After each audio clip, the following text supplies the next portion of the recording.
تخيلوا الجمال ده يبقى على سفرة رمضان، هيبهر كل الضيوف من جماله. ده ترند بقاله فترة على الفيسبوك موجود. يعني قلت ده هينفعهم جدا في شهر رمضان، لانه من اسهل ما يكون، بسيط جدا في طريقة تحضيره، زائد ان هو شياكة في التقديم. يعني بجد طبق مبهر بأمانة. يعني هنقول بسم الله الرحمن الرحيم ونشوف طريقتنا. اول حاجة جبت لفة من الجلاش، بس يفضل ان هي تكون طازة، ما تكونش فيها يعني ما تكونش متفرفتة معاكي، بتكون كده الورقة سليمة.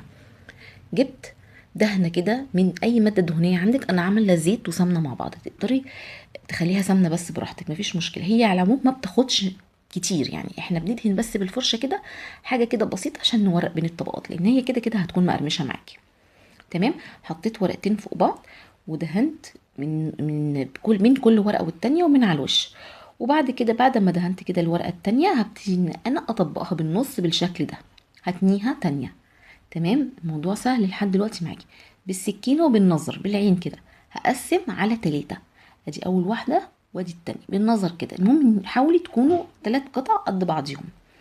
هاخد كل جزء من دول وهبتدي ان انا اعمله على شكل مروحه. عارفين انتوا زمان احنا كنا بنعمل المروحه دي في المدرسه لما يكون الجو حار بنقعد نهوي بيها، هي دي كده بالظبط، دي الفكره.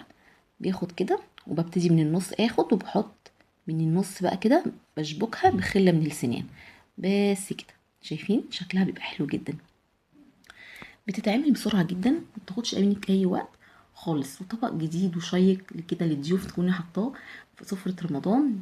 بيعجب الضيوف جدا، والجلاش ده محدش بيعترض عليه، كل الناس بتحبه. هعمل بقى كل الكمية اللي انا عايزاها في الصينية.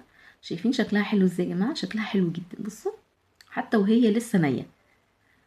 رصي على الصينية بتاعتك الكمية اللي انت عايزاها، ما تدهنيش الصينية اي حاجة، المهم ان انت تدهنيه من فوق تاني دهنة كده بالفرشة بسيطة.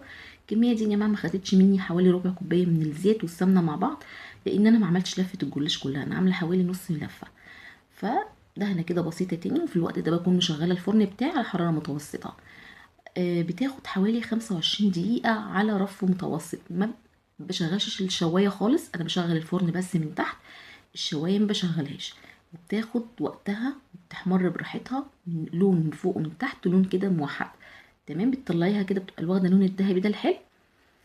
وبعد كده بتقومي شايله منها الخله بكل سهوله، بتتشال الخله منها بكل سهوله، مجرد ما تسحبي كده الخله بتتشال. بصوا يا جماعه واخده قرمشه وواخده لون موحد من فوق ومن تحت، جميله جدا جدا. هشيل بقى الخله وهعمل ايه. انا هنا طبعا كنت محضره الشربات بتاعي، مش تقيل قوي ولا خفيف قوي، شربات متوسط، عباره عن كوبايه ونص من السكر وكوبايه ميه. حطيتهم على النار، اول ما يغلوا بهدي النار وبسيبهم مع نفسهم لحد حوالي ربع ساعة ولا حاجة، وبعد كده بطفي عليه واسيبه يبرد، واسقي كده كل بقلاوية كده في الشربات وبطلعها، بغطسها كده في الايه، في اي مكسرات عندك تقدري تعمليها في جوز هند، سوداني، اي نوع مكسرات عندك انت حباه. كمان تقدري تقدميها كده من غير مكسرات خالص، هي لذيذه ومقرمشه وبسيطه وسهله. وهي كده كده يعني كل الناس بتحب الجلاش، انا ما بشوفش حد ما بيحبوش بصراحه. شايفين حلوه جدا، بس اللون الاخضر ده بيكسر شويه. تقدروا تعملوا كمان الفستق الكداب اللي هو بالسوداني. بس كده، وده فيديو النهارده، اتمنى يكون عجبكم. اشوفكم ان شاء الله في فيديو جديد ووصفه جديده، وشكرا لكم، مع الف سلامه.